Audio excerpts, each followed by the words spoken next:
kunlardan bir kun ona bolasiga qarab, o'g'lim, agar meni ko'zlarim kasal bo'lib, ko'rmay qolsam nima qilasan?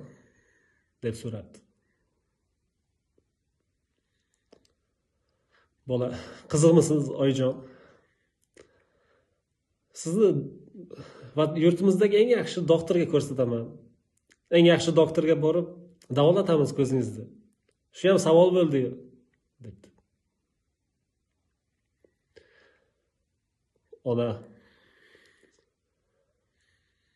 agar doktor davolay olmasa-chi?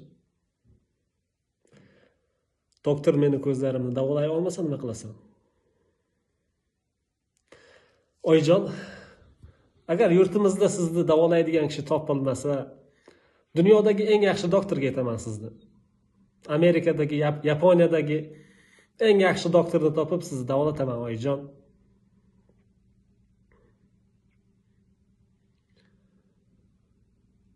Rahmat o'g'lim. Juda ham xursand bo'ldim, debdi o'g'lim. Qiziqqon bola, oyijon, agar meni ko'zlarim ko'rmay qolsa, siz nima qilardingiz? deb so'rabdi. O'g'lim, seni ko'zlaring ko'rmay qolsa, men o'z ko'zlarimni berardim, debdi.